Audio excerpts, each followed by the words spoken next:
Welcome in, Seahawks Today, powered by Chat Sports. Tyler Jones, your fearless leader here with you. Coming up on today's show, we are talking free agent targets. Who are some players the Seahawks could consider with the 2023 NFL Draft in the books? Training camp coming up sooner than you may think. Who are some guys that they should bring in potentially to kind of tidy up the roster before heading into camp? We'll go over all that and more coming up in a matter of moments. Before we do, if you liked the Seahawks draft, which how could you not? It was phenomenal. 10 picks. You got the best corner in the draft. You got the best wide receiver in the draft. Smash that like button. Give it a little tickle.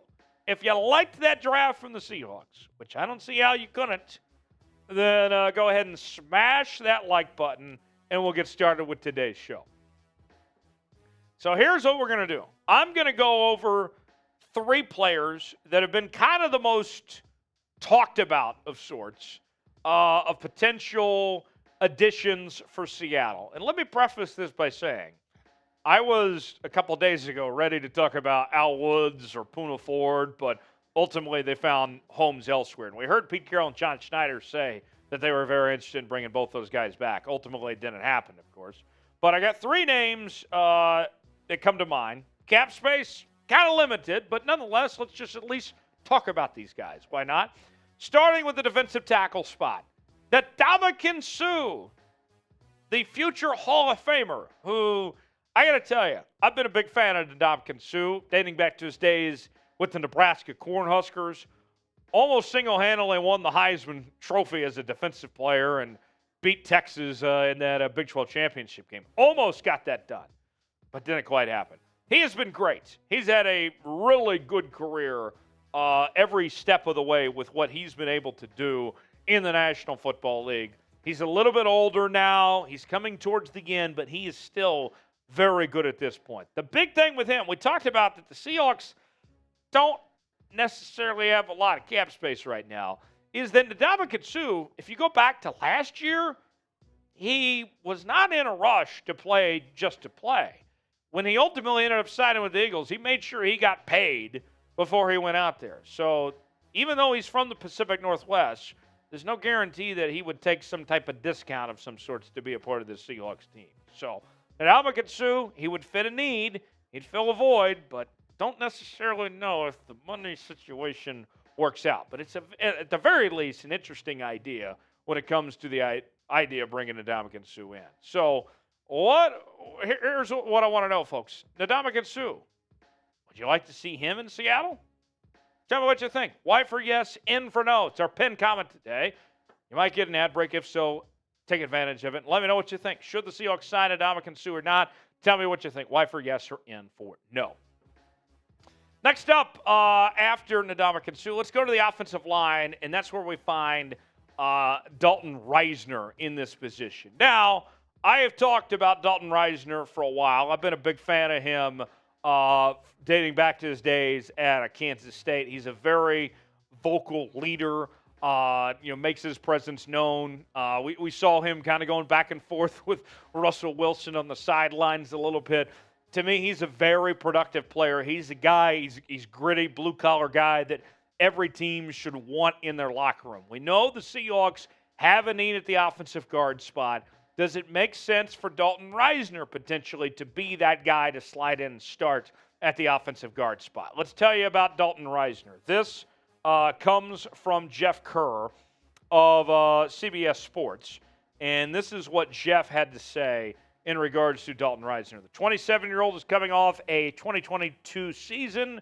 Actually, I skipped ahead. Sorry, let me start at the beginning. Dalton Risner has spent the first 4 years of his pro career in Denver after the Broncos selected him in the second round of the 2019 NFL Draft out of Kansas City. The 27-year-old is coming off of a 2022 season where he gave up 3 sacks and was called for just 1 penalty on 967 snaps played. And I know the Seahawks, you have Anthony Bradford, who you drafted from LSU, but not exactly sure when he's going to be ready to play. If Anthony Bradford is going to be able to go from day one, Dalton Risner could be a good player to be a holdover potentially until we see Anthony Bradford is fully ready to step into that role. Risner's numbers, overall grade 61 by PFF. Pass block grade was solid, 72.6. Run block grade, not so much, 53.4. But we'll see if Risner could be that guy. Got another name we'll get to here in just a second. But first, name a player the Seahawks should sign, whether it's somebody we've talked about today or somebody we have not talked about today. Let us know in the comments section a player you would like to see the Seahawks sign. Let me know. Give me one name that comes to mind you'd like to see be a Seahawk in 2023.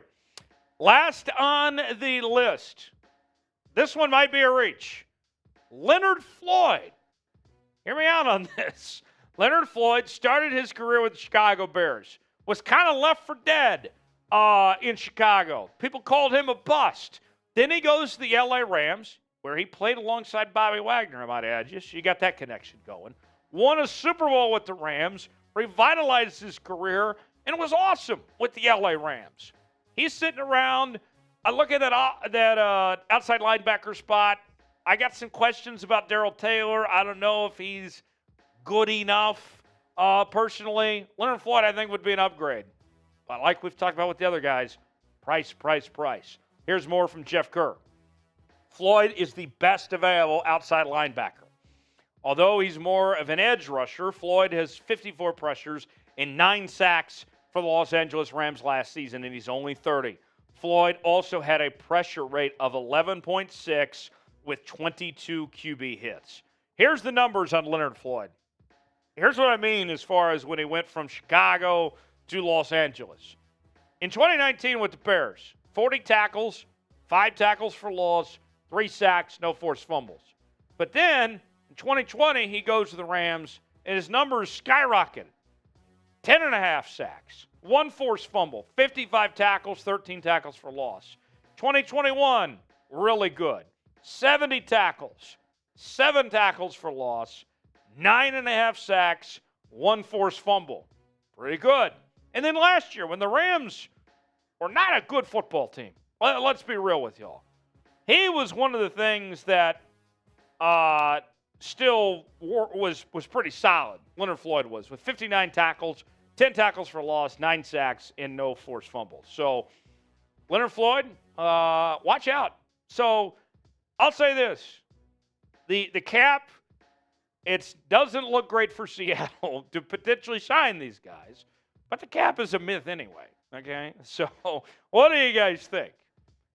Should Seattle move around some cash and potentially bring in a guy like Leonard Floyd? Tell me in the comments section. S for sign, P for pass. Should Seattle sign Leonard Floyd or not? Tell me in the comments section. Hit me up on social media, Twitter, Instagram, and Facebook at Tyler Jones Live. You can find me there talking about your Seattle Seahawks, and I'll see you next time here on Seahawks Today.